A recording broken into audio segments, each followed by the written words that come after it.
Hi Pisces, this is Pisces Hub. Welcome to my channel. So, sa napapansin nyo, meron tayo ditong dalawang fortune telling card. Okay, alamin natin kung ano yung mga posibleng mangyari for Pisces. This is a timeless reading. So, kahit anong araw, buwan o taon nyo po napanood tong reading na ito, alamin natin kung ano yung mga posibleng mangyari po sa araw na ito, kung kailan nyo to napanood, Pisces. Okay, gamit ang ating The Keeper, the Fortune Telling card, and ang ating Old Style Fortune Telling card also. Okay, so alamin natin kung ano yung mga posibleng mangyari, mga gabay, mensahe ng Fortune Telling cards for Pisces or yung mga taong nagdi-deal kay Pisces. Okay, so reminder lang po na ito ay general reading po. So, pwede pong mag-resonate, pwede pong hindi, okay?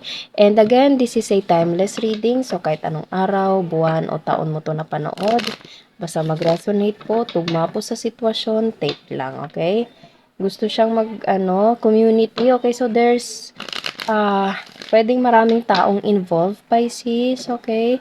Or something na merong connection sa barangay nyo po, sa city, pwedeng merong bigla ko na ano yung word na festival, okay? Or pwedeng fiesta, pwede din, okay? Bigla ko lang siya na ano. Okay? Or pwede merong kasiyahan, pwede merong meeting sa barangay niyo, Pisces, okay? So, shuffle muna natin to. And also, wala po tayong gender specific po. So, ma-feminine or masculine man yung lalabas dito ay pwede po sa babae, sa lalaki, or sa LGBT na mga Pisces, or yung mga taong nagdidil kay Pisces po. Okay? So, take lang. Basta mag-resonate tugma po sa sitwasyon. Pag hindi, wag mong ipilit. Okay? So, there's a letter and key.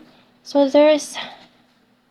merong susi, Pisces, and merong mensahe. So, pwedeng meron itong connection pwede siyang notice, Pisces, na kumbaga, parang approval na parang merong bahay, 'di ba? 'Di ba? Pwede din siya sasakyan po. Pwedeng gano'n, okay? Kumbaga there is something na anong tawag do'n? Yung parang pipirmahan mo and pwede mo nang makuha. Pwede pong gano'n, okay? So, pwede meron itong connection sa bagay, sa malaking bagay kasi meron tayo ditong key, okay? Or kung hindi naman, pwede din sa abot sa emotion na kumbaga magbubukas ng certain emotion na iyon. Pwedeng love, okay? Or whatever it is. Basta there's a message, letter, and key po. Okay? Susi. So, kahit anong susi man ito, pwedeng mapabagay.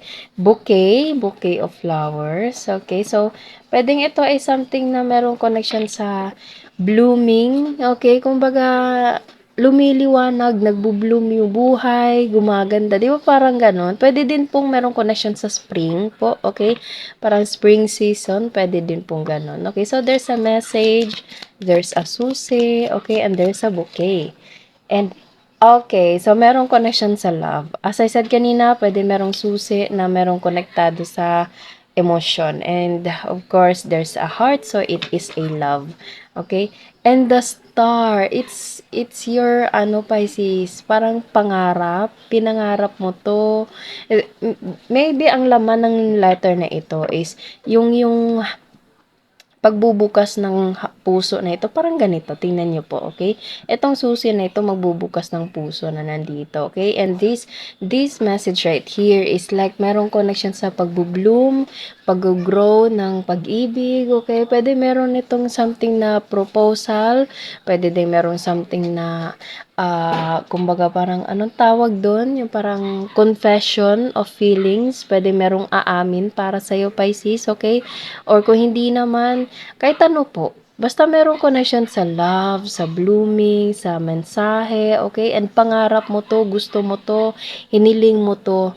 Na, kumbaga nakatingin ka sa langit, parang maraming stars sa langit sa gabi, okay? And isa to sa mga pinangarap mo dati, okay? Pinangarap mo to, minamanifest mo to, Pisces, okay? So, this is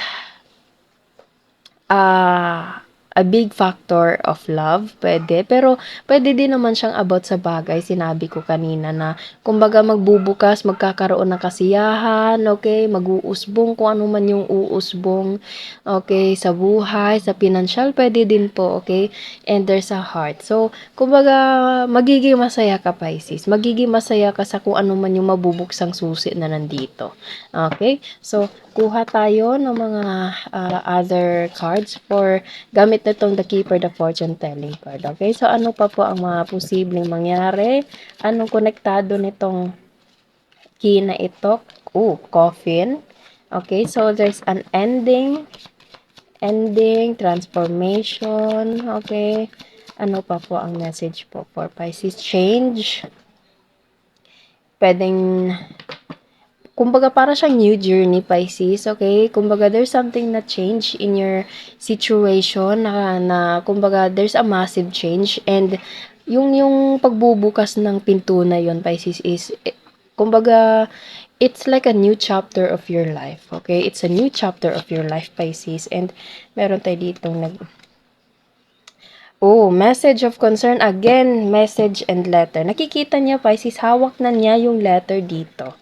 Okay, hawak na niya yung letter na nandito. Okay, so, pwedeng merong something na massive changes in your life, Pisces, and pwedeng ito ay merong connection sa distant horizon, pwedeng malayong lugar, okay, and pwedeng sasakyan, sinabi ko kanina, okay, pwedeng susi siya sa sasakyan, okay, or pwedeng susi ng opportunity, or whatever it is, Pisces, na para siyang new beginning, new chapter of your life, and there's a mature woman right here, so, pwedeng this is your energy, Pisces, or pwedeng you're dealing with someone na matured na feminine energy, pwedeng nanay mo to, lola, tita, or pwedeng ikaw mismo.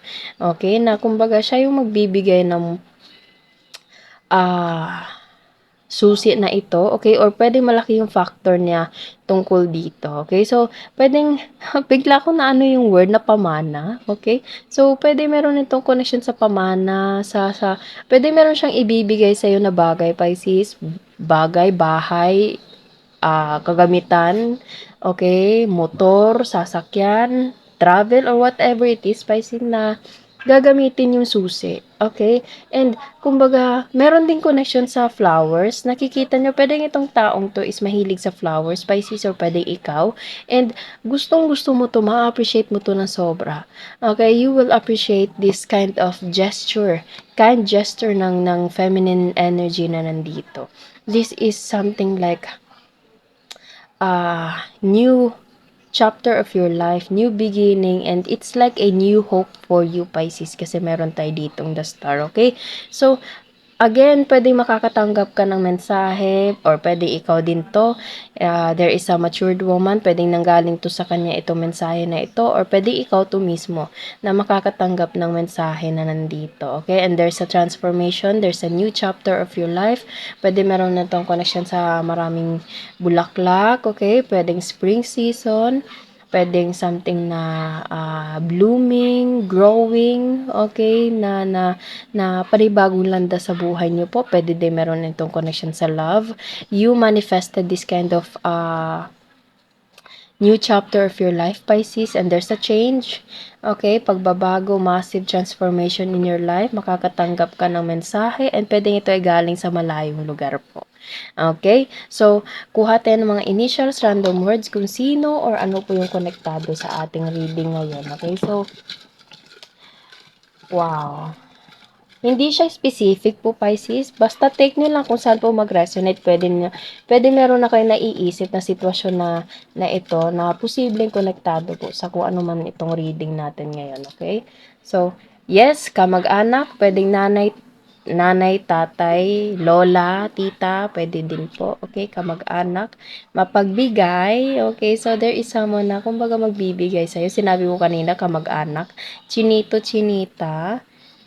Magulang, as I said kanina, Pisces, pwedeng nanay mo to. Lola, pwede din po. Okay, date.